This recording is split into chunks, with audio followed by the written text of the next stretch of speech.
Hello friends, आपल्या सर्वांची आवडती मालिका तू ही रे माझा मितवा या मालिकेच्या आजच्या शनिवार 7 फेब्रुवारीच्या एपिसोडमध्ये एक खूप जबरदस्त ट्विस्ट आलाय. फ्रेंड्स, आपल्या सर्वांना माहिती आहे की अर्णवच्या कंपनीत काम करणाऱ्या एका मुलीची बॉडी ही पोलिसांना सापडली होती आणि मग पोलिसांनी अर्णवला कॉन्टॅक्ट केला होता आणि आता या बॉडीचं सत्य कळालंय.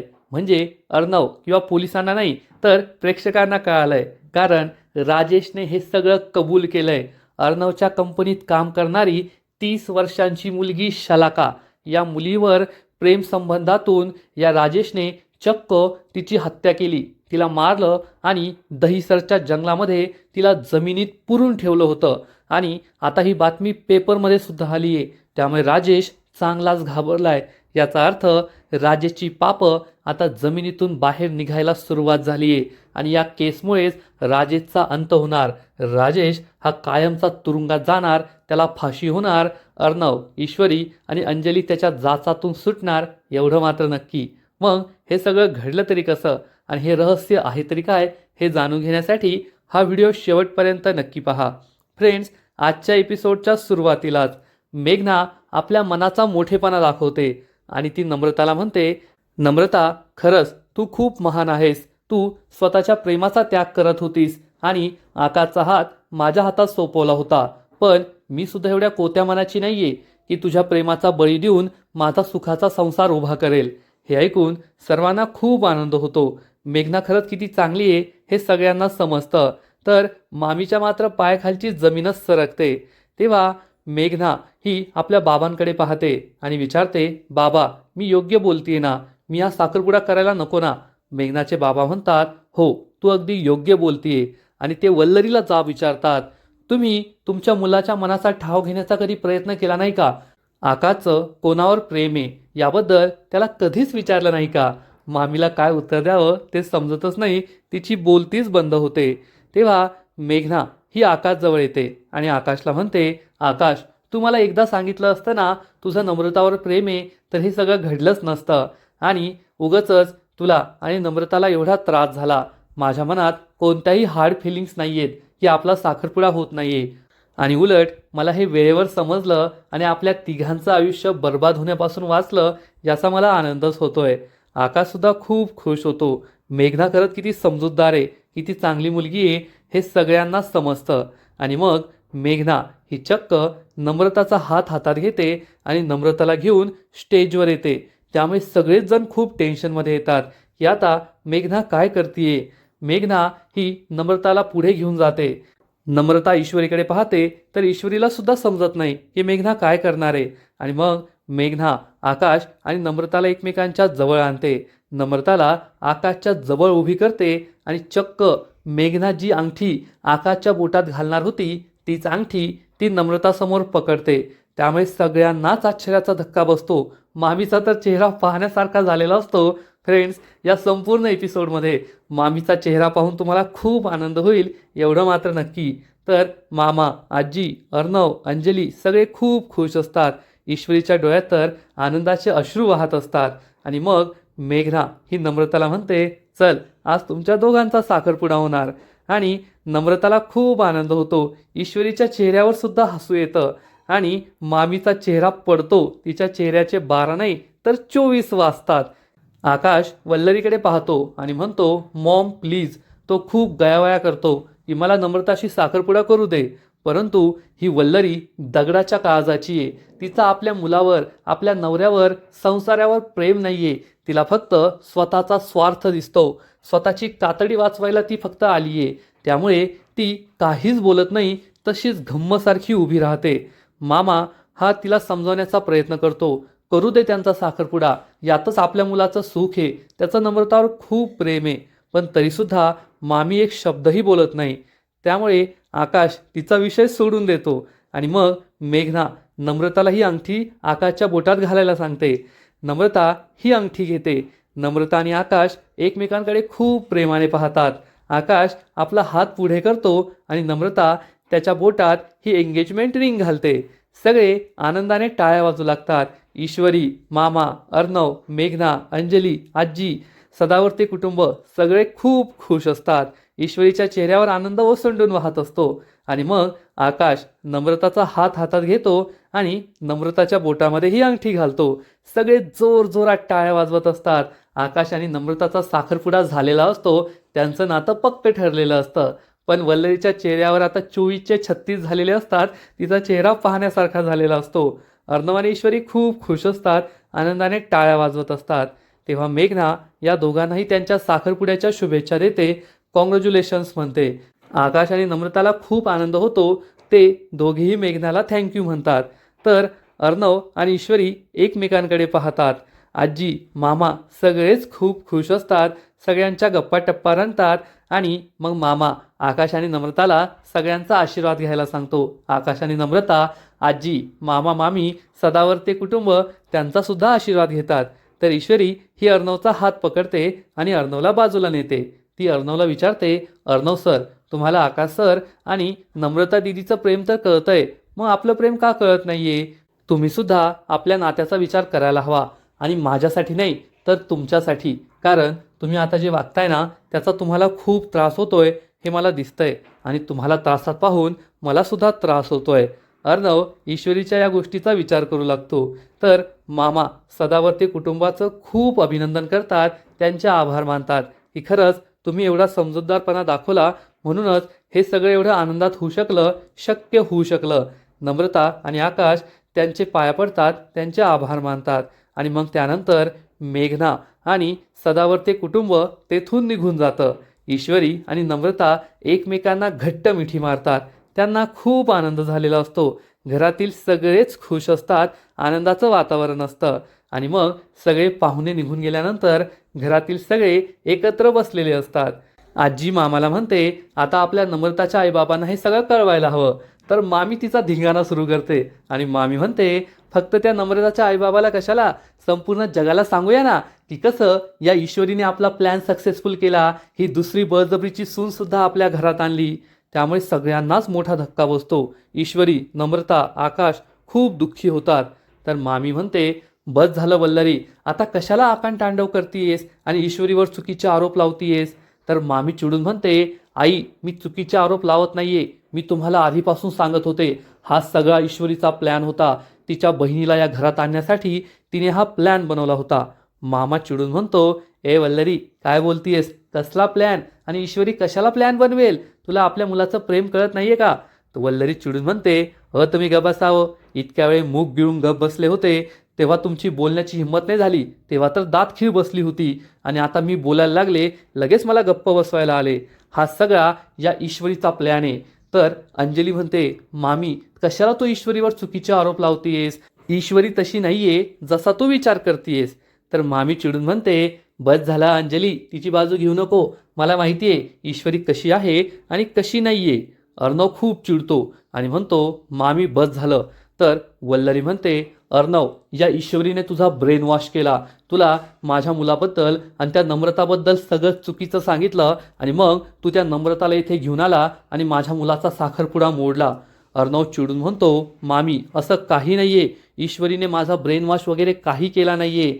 मला आकाश आणि नम्रताचं खरं प्रेम दिसलं म्हणून मी हे सगळं केलं. मामी चिडून म्हणते, हो खरंय खरंय, तुम्हाला सगळ्यांनाच फक्त त्यांचं प्रेम दिसतं, मलाच दिसत नाही. कारण मला माझ्या मुलाचं भलं झालेलं पाहवलं जात नाही ना. मला माझ्या मुलाचं वाटोळं करायचंय. अरे तुम्हाला कसं कळत नाही? या ईश्वरीचा हा सगळा प्लॅन आहे. सगळ्यात आधी तिने अर्णवला फसवलं, अर्णवच्या आयुष्याचं वाटोळं केलं आणि मग तिने आता माझ्या आकाशला फसवलंय आणि आता माझ्या आकाशच्याही आयुष्याचं ती वाटोळं करायला निघालीये. तिला आपलं संपूर्ण कुटुंब उद्ध्वस्त करायचंय, आपल्या घरातील प्रत्येकाचं वाटोळं करायचंय. ती प्लॅन बनवून आलीये. तुम्हाला हे सगळं कळत नाहीये, पण मला सगळं कळतंय आणि मी हे होऊ देणार नाही. असं म्हणून मामी आकांड तांडव करते, आरडाओरडा करते आणि आपल्या रूममध्ये निघून जाते. आजीला खूप वाईट वाटतं. आजी म्हणते, या वल्लरीला समजावणं काही शक्य नाहीये. अंजली, तू जास्त विचार करू नको. आणि आजी ही राजेशला सांगते की अंजलीला घेऊन तुम्ही रूममध्ये जा. राजेश म्हणतो, हो आजी. आणि तो अंजलीला घेऊन आपल्या रूममध्ये जातो. आकाश हा नम्रताला सांगतो, नम्रता, तू आईच्या बोलण्याचा जास्त विचार करू नको. आई आता चिडली ना म्हणून असं बोलतीये. ते एकदा का शांत झाली मग आपल्या लग्नाला नक्कीच मान्यता देईल. तेव्हा ईश्वरी तेथे असते आणि ईश्वरी या दोघांना समजावून सांगते, हो आकाश भाऊजी, लवकरच मामीचा राग शांत झाला ना की त्या अशी चिडचिड करायच्या नाही. अर्णव तेथे असतो. नम्रता अर्णवजवळ येते आणि म्हणते, जिजू खूप खूप थँक्यू. आज जर तुम्ही नसताना तर आमचं नातं हे पुढे गेलंच नसतं, कायमचं संपलं असतं. हे सगळं तुमच्यामुळे झालंय. अर्णव हा नम्रताला सांगतो, माझ्यामुळे काही नाही झालंय आणि तुला जर थँक्यू म्हणायचं असेल ना तर तुझ्या बहिणीला म्हण, तिच्यामुळेच हे सगळं झालंय. हे ऐकून ईश्वरीला खूप आनंद होतो. तेवढ्यात अर्णवला एक महत्त्वाचा कॉल येतो आणि अर्णव बोलायला बाहेर जातो. नम्रता ईश्वरीजवळ येते आणि ईश्वरीची माफी मागते. मला माफ कर, मी तुला खूप वाईट बोलले ना, तुझ्याबद्दल गैरसमज करून घेतला. पण आज तुझ्यामुळेच आमच्या दोघांचं लग्न ठरलंय. खूप खूप थँक्यू. तुझे ना माझ्यावर खूप उपकार आहेत. ईश्वरी खुश होते आणि म्हणते, मग असे कोरडे कोरडे उपकार नाही मानायचे. मला आहे ना आईस्क्रीमची पार्टी हवी आहे. तुम्ही दोघांनी मला आईस्क्रीमची पार्टी दिली तरच मी तुमचे हे उपकार ॲक्सेप्ट करेल. हे ऐकून नम्रता आणि आकाश खूप खुश होतात. सगळेजण हसू लागतात. तेवढ्यात अर्णव घरात परत येतो. आकाश अर्णवला घट्ट मिठी मारतो आणि म्हणतो, दादा हे फक्त तुझ्यामुळे शक्य झालंय. तर अर्णव म्हणतो, तुझ्यासाठी नाही करायचं तर कोणासाठी करायचं. आकाश म्हणतो, मला तर समजतच नव्हतं मॉमला कसं समजून सांगू, तिला कसं कन्व्हिन्स करू, पण फक्त तुझ्यामुळे हे सगळं शक्य झालंय. अर्णव म्हणतो, मी सुद्धा काही कन्व्हिन्स केलं नाहीये. मी फक्त मला जे योग्य वाटलं ना ते केलं. तुमच्या दोघांचं एकमेकांवर खरं प्रेम आहे आणि जे एकमेकांवर प्रेम करताना त्यांनी नेहमी एकत्र राहायला हवं. आकाश आणि नम्रता खूप खुश होतात. ईश्वरीलाही आनंद होतो. तेवढ्यात अर्णवला पुन्हा एकदा फोन येतो आणि अर्णव म्हणतो, हो तुम्ही मला भेटायला आलात का, ठीक आहे मी बाहेर येतो. आणि अर्णव बाहेर निघून जातो. नम्रता ही ईश्वरीला विचारते, ईशू सगळं तर झालंय पण आता आईबाबांना कसं सांगायचं. ईश्वरी म्हणते, नको काळजी करू, आपण त्याचाही काहीतरी विचार करूया. आणि या दोघीही एकमेकींना घट्ट मिठी मारतात. ईश्वरी आणि नम्रताला खूप आनंद झालेला असतो आणि त्यांचं हे प्रेम पाहून आकाशसुद्धा खुश होतो. अर्णव घराबाहेर येतो तर पोलीस इन्स्पेक्टर तेथे आलेले असतात. अर्णव विचारतो, काय झालंय. तर पोलीस इन्स्पेक्टर सांगतात, आम्हाला दहिसरच्या जंगलांमध्ये जमिनीखाली एक डेड बॉडी सापडली आहे. जवळपास 1 वर्षांपूर्वी ही डेड बॉडी जमिनीत पुरली गेली होती. डेड बॉडी ही खूप डिकम्पोज झाली आहे, ओळखणं सुद्धा कठीण आहे. पण आम्हाला या डेड बॉडीवर एक आयडेंटिटी कार्ड सापडलंय आणि हे आयडेंटिटी कार्ड तुमच्या कंपनीचं स्वास्तिक फॅशनचं आहे. हे ऐकून अर्णवला जबर धक्काच बसतो. इन्स्पेक्टर सांगतात, आम्हाला लवकरात लवकर ही डेड बॉडी कोणाची आहे हे शोधून काढायचं आहे आणि तुम्ही आम्हाला मदत कराल का. आजच्या आज जर आम्हाला माहिती मिळाली तर खूप मदत होईल. अर्णव म्हणतो, ठीक आहे, तुम्ही मला या आयडेंटिटी कार्डचा फोटो पाठवून द्या. मी तुम्हाला लवकरात लवकर माहिती मिळवून देण्याचा प्रयत्न करतो. आज माझ्या घरात फंक्शन आहे आणि माझी बहीणसुद्धा प्रेग्नेंट आहे, त्यामुळे तिला याबद्दल काही कळू नये अशी माझी इच्छा आहे. इन्स्पेक्टर म्हणतो, ठीक आहे, मी तुम्हाला फोटो पाठवून देतो. जेवढ्या लवकर होईल तेवढ्या लवकर तुम्ही मला ही माहिती पाठवा. अर्णव म्हणतो, ठीक आहे, आणि इन्स्पेक्टर तेथून निघून जातो. इन्स्पेक्टर अर्णवला हा फोटो पाठवतो. अर्णव लगेचच शिर्केला कॉल करतो आणि शिर्केला सांगतो, एक पोलीस केस आहे. आपल्या कंपनीमध्ये काम करणाऱ्या एका मुलीची डेड बॉडी पोलिसांना सापडली आहे. पण डेड बॉडी ओळखणं कठीण आहे. त्यांना फक्त आपल्या कंपनीचं ID कार्ड सापडलं आहे. मी तुम्हाला तो फोटो पाठवतो. लवकरात लवकर ही माहिती आपल्याला पोलिसांना द्यायची आहे. शिर्केसुद्धा घाबरतो आणि म्हणतो, ठीक आहे सर, तुम्ही मला ID कार्ड पाठवा. मी लवकरात लवकर डिटेल्स बाहेर काढतो. आणि मग अर्णव शिर्केला या ID कार्डचा फोटो पाठवतो आणि हा फोटो पाहून शिर्केला सुद्धा जबर धक्का बसतो. तो सुद्धा घाबरतो. तर दुसरीकडे ईश्वरी आणि नम्रता घरी पोहोचतात. ईश्वरी सुप्रियाला सांगते, नम्रता आणि आकाश भाऊजींचा साखरपुडा झालाय. हे ऐकून सुप्रियाच्या पायाखालची जमीनच सरकते आणि ती विचारते, साखरपुडा झाला सुद्धा का. ईश्वरी झालेला सगळा प्रकार सांगते की अर्णव सरांनी स्वतः नम्रता आणि आकाश या दोघांचा साखरपुडा लावून दिलाय. मेघना आणि आकाश भाऊजींचा साखरपुडा ठरला होता. मेघनाने काय काय केलं हे सगळं ईश्वरी सुप्रियाला सांगते. त्यामुळे सुप्रियाला सुद्धा आश्चर्य वाटतं. नम्रता खूप घाबरलेली असते. सुप्रियाची रिॲक्शन काय असेल हा प्रश्न तिला पडलेला असतो. पण सुप्रिया ही शांत असते आणि ईश्वरी तिला समजावून सांगते, आई स्वतः अर्णव सरांनी सगळा पुढाकार घेतलाय. मी अर्णव सरांना सांगितलं होतं की नम्रताताई आणि आकाश भाऊजींचं एकमेकांवर खरं प्रेम आहे, त्यामुळे त्यांनी आम्हाला मदत केली. आणि मेघनाने सुद्धा पुढाकार घेतला, त्यामुळे काळजी करण्यासारखं काहीच नाहीये. सुप्रिया म्हणते, हे एवढं सगळं अचानक घडलं ना की मला सुद्धा काय रिॲक्शन द्यावी काय बोलावं ते कळतच नाहीये. ईश्वरी म्हणते, आई टेन्शन घेण्यासारखं काही नाहीये, फक्त आम्हाला बाबांचं टेन्शन आलंय, बाबांशी मी बोलू का? तर सुप्रिया म्हणते, नाही नाही, बाबा आता झोपलेले आहेत, मी योग्य वेळ पाहून त्यांना सगळं सांगेल, तुम्ही काळजी करू नका. नम्रता ही सुप्रियाला विचारते, आई तुला माझा राग आलाय का? मी तुम्हाला न सांगता हा साखरपुडा केला. तर सुप्रिया म्हणते, नाही ग बाळा, मला काही राग वगैरे नाही आलाय आणि जे झालं ते चांगलंच घडलं. नम्रता आणि ईश्वरीला खूप आनंद होतो. नम्रता ही सुप्रियाला घट्ट मिठी मारते. सुप्रिया म्हणते, चल मी आता तुमच्यासाठी गोडाधोडाचं बनवते. तर नम्रता म्हणते, नाही आई, तुम्ही गप्पा मारा, मी बनवते. आणि नम्रता ही किचनमध्ये गोडाचं बनवायला जाते. तेव्हा सुप्रिया ही ईश्वरीला जवळ बसायला सांगते आणि विचारते, अर्णवने एवढं सगळं घडलेलं असताना सुद्धा या साखरपुड्याला कशी परवानगी दिली, या नात्याला कशी परमिशन दिली? तर ईश्वरी सुप्रियाला सांगते, आई तू मला जो गुरुमंत्र दिला होता ना, मी तोच फॉलो करतेय, की समोरच्याचा आपल्यावर कितीही राग असला तरी आपण त्याच्याशी चांगुलपणाने वागायचं, त्याला आपल्या प्रेमाची जाणीव करून द्यायची. आणि कदाचित यामुळेच ही जादू झाली असावी. पण सुप्रियाला मात्र शंका वाटत असते.